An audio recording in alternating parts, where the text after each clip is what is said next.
అనగనగా ఒక అడవిలో గుడ్లగూబ పిచ్చుక నివసిస్తూ ఉండేవి. పిచ్చుక ఎప్పుడు చూసినా మాట్లాడుతూనే ఉండేది. కానీ గుడ్లగూబ మాత్రం పిచ్చుక ఏం చెప్పినా శ్రద్ధగా వినేది. పిచ్చుకనే కాదు, ఎవరు ఏం చెప్పినా కూడా శ్రద్ధగా వింటూ ఉండేది. ఒకరోజు పిచ్చుక గుడ్లగూబతో ఇలా అంటుంది. చూడు గుడ్లగూబా, నీకన్నా నేను చాలా గొప్పదాన్ని. చిన్నగా ఉన్నప్పటికీ నీకన్నా నేను చాలా తెలివిగలదాన్ని అంటూ గుడ్లగూబతో వాదిస్తుంది. అటువైపుగా వెళ్తున్న ఒక వేటగాడు పిచ్చుక మాటలు విని అక్కడికి వస్తాడు. పిచ్చుక ఆ వేటగాడిని పట్టించుకోకుండా మాట్లాడుతూనే ఉంటుంది. ఆ వేటగాడు పిచ్చుకని వలవేసి పట్టుకుంటాడు. వేటగాడిని గమనించిన గుడ్లగూబ ఏమీ మాట్లాడకుండా సైలెంట్గా చెట్ల కుమ్మల్లో కలిసిపోతుంది. ఆ వేటగాడు పిచ్చుకను తీసుకుని కొంత దూరం నడుచుకుంటూ వెళ్తాడు. కాసేపటికి అలసిపోయిన వేటగాడు ఆ పిచ్చుక ఉన్న వలని ఒక చెట్టు కింద పెట్టి కాసేపు నిద్రపోతాడు.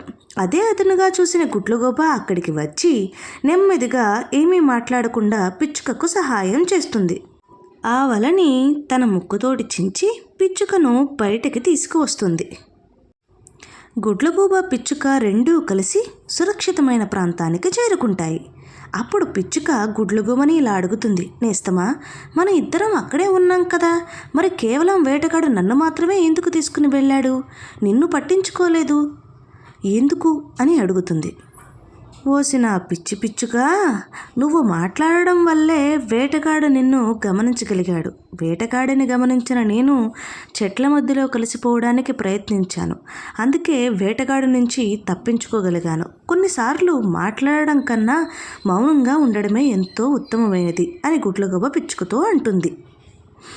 మీరు ఎప్పుడైనా గమనించారా? మన నిత్య జీవితంలో కూడా చాలాసార్లు మాట్లాడడం కన్నా మౌనంగా ఉండడమే ఉత్తమం అవుతుంది.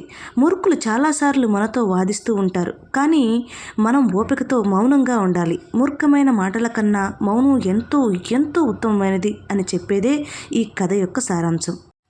ఈ కథ మీకు నచ్చినట్లయితే తప్పకుండా లైక్ చేసి, షేర్ చేసి, సబ్స్క్రైబ్ చేసి నన్ను సపోర్ట్ చేయండి.